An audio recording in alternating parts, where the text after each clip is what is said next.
Welcome, they call me Tolumbay, and I will be your guide to the history of the Cumans.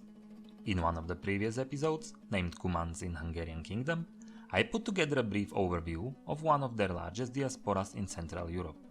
In this video, we will see in more detail one episode that may seem insignificant on the large scale of history, but was crucial for the social positions of the Cumans in Hungary.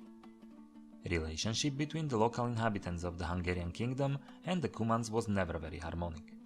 The tension started in the beginning. Huge wave of Cumans came running from the Mongols in 1239 and was concentrated mostly in the central part of the kingdom, to the great displeasure of the Hungarians that shared with them this space. In 1241, all the Cumans were practically forced out of Hungary to Bulgaria, and they burned and pillaged on their way. So the commoners didn't see difference between them and the Mongols that came with the same intention short time later. After being called back by the King Bela IV in 1246, they occupied the lands made desolate by the Mongols, and their camps were much more dispersed, not only in the center of the kingdom. Royal authority, however, couldn't contain them, and probably in some way didn't want to. Units of Cumans served as shock troops in the Hungarian foreign expeditions and were used to scout the enemy, attack from the side, loot the provisions, or just to terrorize the countryside before the main army came. One of the few known names of their military leaders is a certain Alpra, which means tawny-colored camel in Cuman language, who led the horse archers during the 60s and early 70s. Cuman traditional nomadic way of life, living in the felt tents called yurts, moving between pastures, and partially relying on raiding goods they needed and manpower in form of captives, not only from abroad, aggravated the representatives of the Catholic Church and the commoners that happened to be time to time targets of their attacks. After Bela's son Stefan, who was married for a Cuman noblewoman, came to an age, he was named the King Junior and the Lord of the Cumans, governing the lands east of the Danube. The tensions between father and son, however, later led to a civil war, during which both parties tried to sway the Cumans to their side, with the father Bela obviously winning the favor, despite the fact that the Stefan was the rightful ruler. In fear of retaliation, the Cumans tried to escape from under the rule of the younger King Stefan in 1266, and only the temporal truce in the civil war and cooperation of both royals could stop them from leaving for good, already on the southern border. Not much more is known about this attempted exodus, but there are hints that it again included fights and the smell of burning churches. After that, the Cumans calmed down a little bit, at least inside the borders of the kingdom. Their military energy was used in the long war with the neighboring kingdom of Bohemia. Stefan became a sole ruler after his father Bela deceased, but in merely 2 years he died too. His Cuman wife, named after baptism Elizabeth, became a queen regent for their young son, crowned as Ladislaus IV, commonly nicknamed as Ladislaus the Cuman, for obvious reasons. During this time, war with the Bohemians continued, and the Cumans enjoyed the strong support of the king, who used them also in fight with local rebellious barons. Situation drastically changed in 1279, when the Pope sent Bishop Philip of Fermo as a legate to Hungary, to make an end to the squabbles between the king and the rebels. When Philip came to Esztergom, where he took residence, and solved the original crisis, he was disgusted by the state of the Hungarian church and the strong position of the Cumans in the society. Even though the Cumans were officially baptized as a whole, most of them still continued to be openly pagans, kept their traditional clothes and hairstyles, and roamed freely around their camps, not paying the church taxes. Legate criticized the king and called a great meeting in Teteń, where he forced Ladislaus to pass a law which ordered the Cumans to do exactly the opposite as they were used to. They were to settle down in permanent houses, really accept the Catholicism, and give up all the Christian captives they possessed. If they were not to comply, the king swore he would use the sword to extort it. Only exemption was for the hairstyle, since they were able to keep their long hairs and beards or mustaches.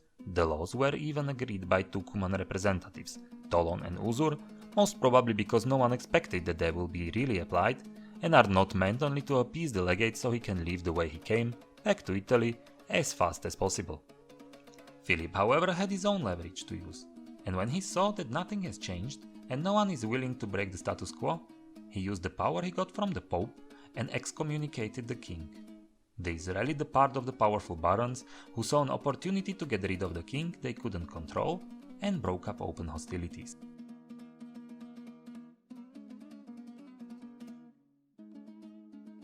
On a break of 1279 and 1280, Ladislaus Cumans on his order had apprehended the legate and detained him. This brutal act against the Pope and the whole Christianity was the last drop for the group of barons that were holding Philip's side, and in return they captured the king and interned him in Transylvania at the beginning of 1280. The roles in the royal court quickly changed while the king was behind the bars, and the conspiring barons took the prominent positions, even though only for a short while. Both king and the legate were released after few months, and Ladislaus had to make promises that he will uphold the Cuman law and will stop sinning. The promises were most possibly just nominal, but the Cumans were afraid that Ladislaus will uphold them. In early autumn of 1280, the majority of the Cumans tried to escape to their brethren in the Tatar lands. As in the 1260s, the king just didn't want to lose a strong military force and had to deal with it.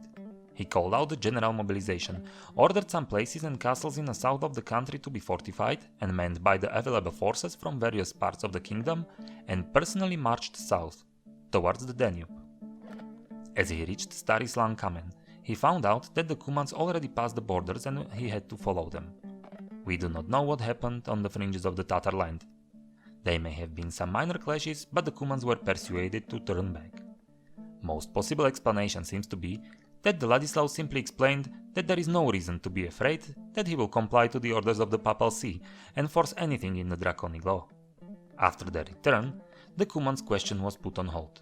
New rebellion of the Hungarian nobles brewed in the northeast of the kingdom, and Legate Philip returned to Italy with sincere oath that he will never ever return to this god-forsaken land, not even if the Holy Father would order him to.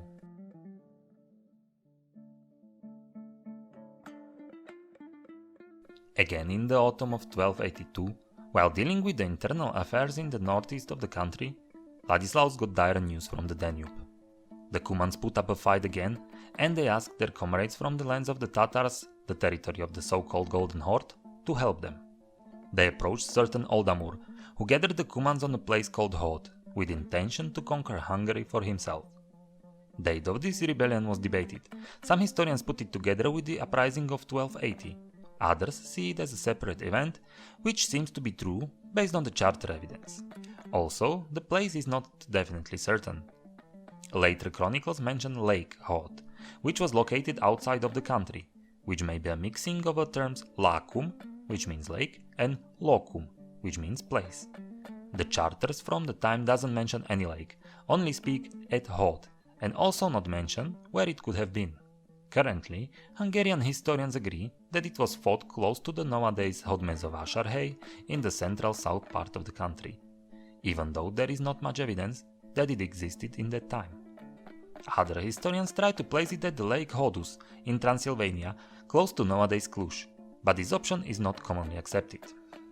Last, slightly overlooked work from the beginning of the 20th century placed the Battle of the Land of Hod in the Arad county, close to the Carpathian Mountains, that were borders between Hungary proper and scarcely populated Banate of Severin, neighboring the Tatars of the Golden Horde. In my opinion, from the logical point of view, the third hypothesis is the most plausible. Since the name of Hod was many times used in the charters of the period, the king and the soldiers must have known the place, so it does make sense that it was inside the kingdom.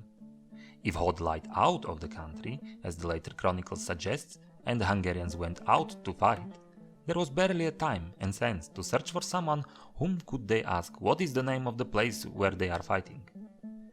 The Cumans from abroad, after entering through that time not well defended borders, could have camped and waited for the horsemen from inside the kingdom, which already opened hostilities in the surrounding areas. Possible leaders of these Hungarian Cuman insurgents were unnamed sons of Bey Alpra, whom I mentioned earlier. Their warriors attacked and attempted to loot few places in the southeast of the country, for example the monasteries in High St. Lawrence and Egres, and estates in Arad, Csanád and Temes counties. King marched south with the soldiers he was able to gather around him and stopped in Szeged to wait for the reinforcements from the western part of the country. According to the historical evidence, the battle took place sometimes between 17th September and 21st October of 1282, a time window between two charters the king issued in Szeged. According to the records of their previous engagements, Cumans still predominantly used the classic steppe way of battle, based heavily on the hit and run tactics, feigned retreat, and encirclement in the so-called Nerge. Sons of Alpra certainly gained the proper nomadic training from their father, who many times used this kind of fighting in the battles with Bohemians. However, in this case, it was not as effective as in the previous years of campaigns.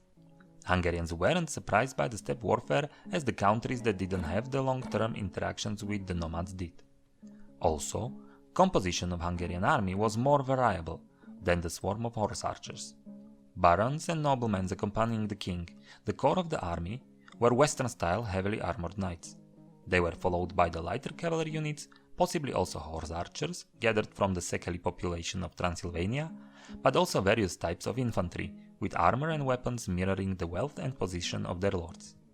Unfortunately, there is no reliable source about the exact numbers involved in this engagement. Realistic estimates should count with the lower thousands of soldiers on each side. The description of the battle itself is also lacking.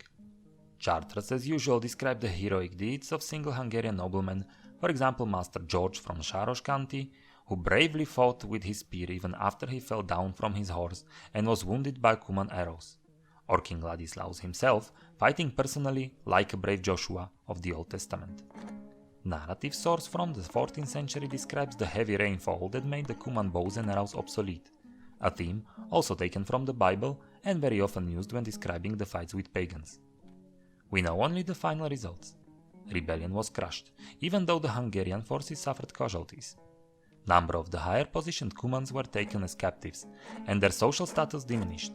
Common warriors were returned to the king's service. Lands that were in possession of Alpra and were inherited by his sons were confiscated and given to the Hungarian lords that fought against them. But number of the Cumans simply escaped and sought their future in the land of the Tatars. Some historians estimate that whole clans that used to inhabit the area between river Maros and Korosh, comprising about 30% of the whole Cuman population, left the country. The Cuman situation as a whole, however, didn't change. King Ladislaus still relied on them in his internal and external fights, as well as his successors, way until the next centuries. Those escapees of 1282 were rumored to incite the second Mongol invasion, but all of these are topics for another day, and I will certainly return to it in the future. Thank you for watching.